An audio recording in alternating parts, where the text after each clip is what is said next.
Bonjour à tous, bienvenue dans cette vidéo pour la correction des exercices Scratch. Donc ici, on a une cible, on lance des fléchettes et on essaye de voir en gros si la fléchette elle tombe dans la cible. Et en fonction de l'endroit où elle arrive, elle a des coordonnées attribuées, coordonnées comme on aurait en mathématiques avec l'abscisse et l'ordonnée. Alors je rappelle que abscisse, ça commence avec un A, et ordonnée, ça commence avec un O. Donc abscisse, j'avance. Ordonnée, je vais vers le haut. Donc ici, on peut l'écrire éventuellement directement dessus. Donc abscisse, ordonnée. Donc maintenant qu'on a mis ça, concrètement, on va commencer. Donc dans l'exemple ci-dessus, la flèche F est située au point de coordonnées 72, 54. Donc 72, c'est toujours la position en abscisse. Et le deuxième, c'est en ordonnée. Alors pour se en souvenir, c'est très simple. A, c'est avant O dans l'alphabet. Donc on met d'abord l'abscisse et ensuite on met l'ordonnée. Donc ici, quand on regarde bien, le triangle ici est rectangle. Donc là, j'ai 72. Là, j'ai 54. On veut calculer OF, et bien on peut utiliser simplement le théorème de Pythagore.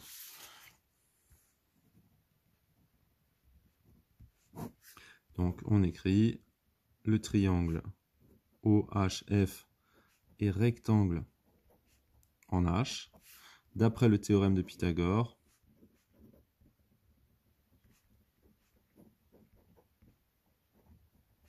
on a, donc comme il est rectangle en H, on va faire un petit schéma ici. Comme il est rectangle en H, évidemment, c'est les deux côtés qui touchent H qu'on met au carré et qu'on additionne. Donc on a OH carré plus HF carré qui est égal à OF carré. On remplace par les valeurs numériques connues. Donc on a ici 72 carré plus la valeur de HF qu'on met au carré, donc 54 carré égale OF carré. Ici, on a les deux du même côté de l'égalité, donc on peut les sommer. On n'oublie pas d'abord, évidemment, de les passer au carré. Donc on a 72 carré plus 54 carré. Ça vous fait donc un total de 8100. Et donc OF carré égale 8100. Et pour trouver la valeur de OF, on passe à la racine. Racine de 8100, on regarde et on trouve exactement 90. Donc évidemment, vous avez réussi à montrer que la distance OF entre la fléchette et l'origine du repère est de 90. D'une façon générale, quel nombre ne doit-on pas dépasser, ne doit pas dépasser la distance OF pour que la fléchette atteigne la cible? Donc concrètement, si on veut qu'elle soit dans la cible, ça veut dire qu'elle est ici dans le disque qui est gris. Donc ça veut dire que la distance entre O et la flèche ici doit être inférieure à 100, puisque ici 100 c'est le rayon. Puisque je vous rappelle que dans un cercle, si le rayon vaut 100, on a l'ensemble des points qui sont situés à exactement, donc ici 100 pixels. Donc tous ceux qui sont avant, ils sont à moins de 100, et tous ceux qui sont après, ils sont à plus de 100. Donc ici, quel nombre ne doit-on pas dépasser? Donc ici c'est 100.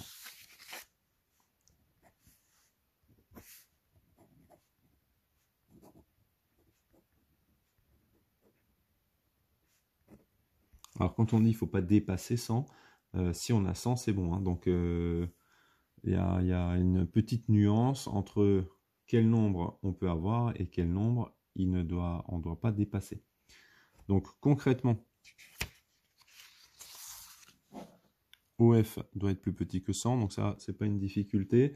Donc ici, on réalise un programme qui simule plusieurs fois le lancer de cette fléchette sur la plaque carrée et qui compte le nombre de lancers atteignant la cible.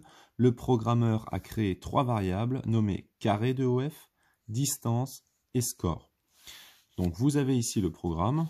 Première chose, souvent ici, on va voir qu'on a les numéros de ligne. Donc on peut tout de suite commencer par numéroter ces lignes.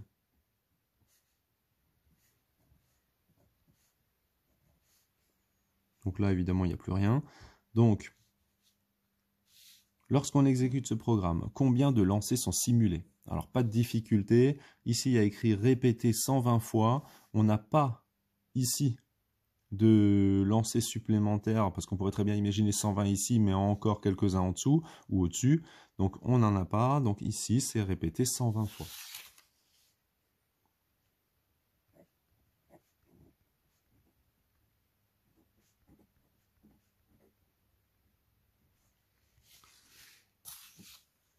Quel est le rôle de la variable score? Alors, on pourrait très bien imaginer plusieurs choses. On pourrait très bien imaginer qu'il y ait une quantité attribuée au fait que f soit plus ou moins proche de O, et du coup on sommerait le tout, et donc ça ferait un score global avec des points qui indiqueraient si on est proche ou pas.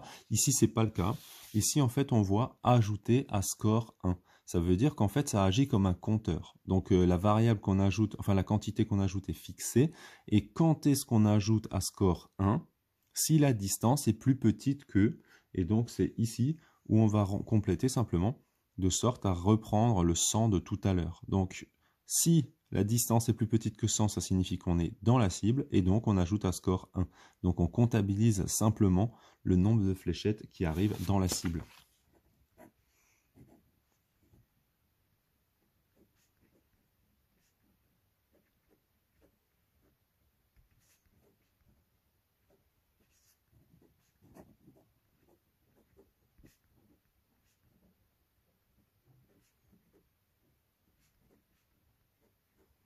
Donc évidemment, on comptabilise le nombre de fléchettes qui arrivent dans la cible, sachant que on l'a lancé 120 fois. Donc ça veut dire que quand on va simuler ça, on va voir, par exemple, je sais pas moi, on peut imaginer 110 fléchettes sur 110, sur 120, 90 fléchettes sur 120, etc., etc. Et donc on peut avoir, par exemple, si ça se répète indéfiniment, un genre de fréquence ou de probabilité qui permettrait de dire combien on a de chances, en gros, de tirer dans la cible. Compléter et recopier sur la copie uniquement les lignes 5, 6, 7 du programme afin qu'il fonctionne correctement. Donc, quand il y a écrit recopier, donc évidemment, on va mettre, première ligne, mètre carré de OFA.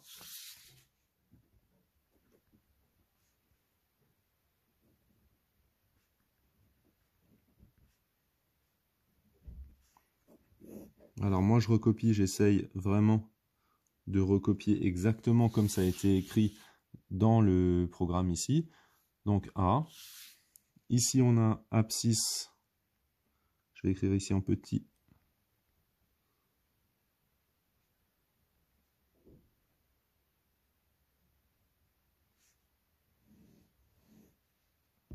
Plus. Et en fait ici quand on repère bien, on se rend compte qu'à ça, concrètement, c'est le début du théorème de Pythagore en fait. Parce que vous avez ici le carré de OF, donc ce qu'on a mis là-haut, qui est égal à l'abscisse fois l'abscisse, donc l'abscisse au carré, donc c'est OH carré, plus l'ordonnée fois l'ordonnée. Donc ici, on va écrire ordonnée fois ordonnée. Donc, je vais l'écrire ici, là.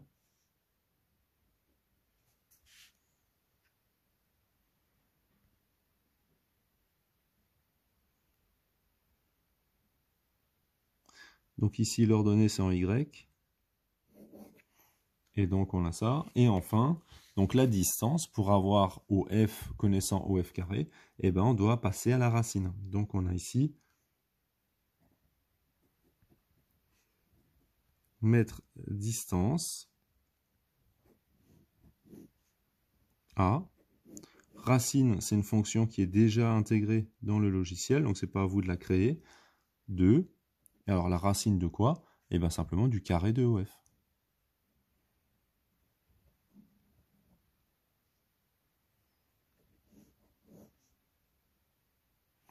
Une fois qu'on a ça, on a la distance. Et donc maintenant, pour le 7, donc là on est au 5, 6 et 7. On a 6 distances plus petit que, et donc là on va mettre 100, comme on l'a dit tout à l'heure, alors, etc., etc.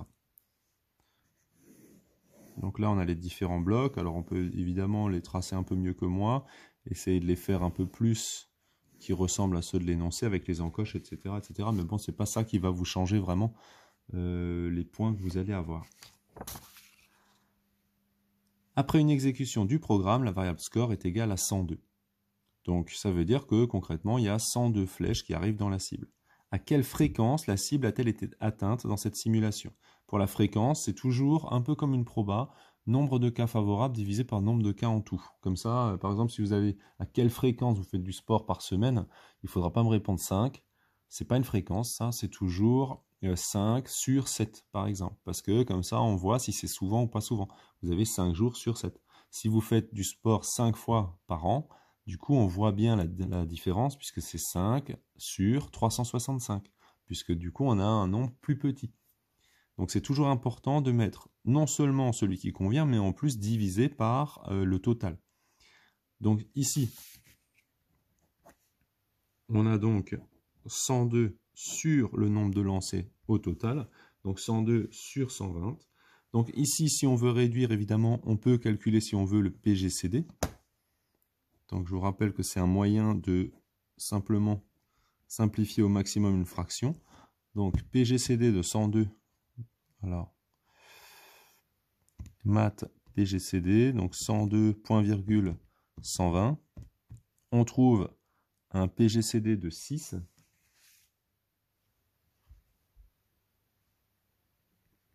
Et donc, on sait qu'on peut simplifier au maximum par 6. Donc, en haut et en bas, 102 divisé par 6, ça fait 17.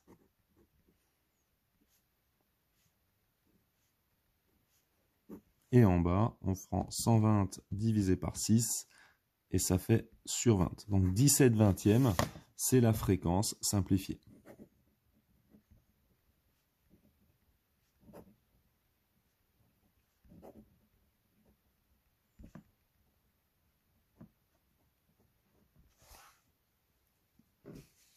On peut donc passer au dernier. Donc, on admet que la probabilité d'atteindre la cible est égale au quotient R de la cible divisé par l'aire de la plaque carrée. Donner une valeur approchée de cette probabilité au centième près. Donc nous, on va déjà calculer l'aire de la cible. On sait ici que la cible, c'est un disque. Donc pour calculer l'aire du disque, on utilise la formule pi fois rayon au carré. Donc pi fois le rayon, c'est 100 au carré. 100 fois 100, donc on a 4 zéros. Donc ça fait 10 000 pi. 10 000 pi, alors c'est pas des centimètres carrés, puisqu'ici c'est en pixels. Donc moi je vais rien écrire ici, on ne va pas commencer à s'amuser à écrire des pixels carrés, ça n'a pas de sens. Donc on va écrire simplement 10 000 pi, et on sait nous que c'est dans cette unité particulière. Donc on va calculer l'aire du carré. Donc l'aire du carré, c'est facile, c'est côté fois côté. Donc ici c'est 100 fois 100. Donc 100 fois 100. Pardon, l'aire du carré. Non, le carré ici, quand on regarde bien, ça c'est l'aire d'un petit carré qui est là-haut. Donc nous, ce qu'on veut, c'est l'aire du grand carré, évidemment. Donc ça n'a pas de sens, c'est pas 100 fois 100, mais c'est 200 fois 200. Donc 200 fois 200. Donc ici, 2 fois 2, ça fait 4. Et ensuite, vous avez les 4 zéros derrière. Donc ça fait 40 000. Donc maintenant qu'on veut connaître la probabilité, eh ben, on peut simplement faire le quotient de l'aire du disque, donc l'endroit où on aimerait que ça arrive, divisé par l'aire du carré, là où potentiellement ça peut arriver. Donc ici, on a probabilité de tirer dans la cible. C'est égal à 10 000 pi divisé par 40 000. Et on va donner une valeur approchée.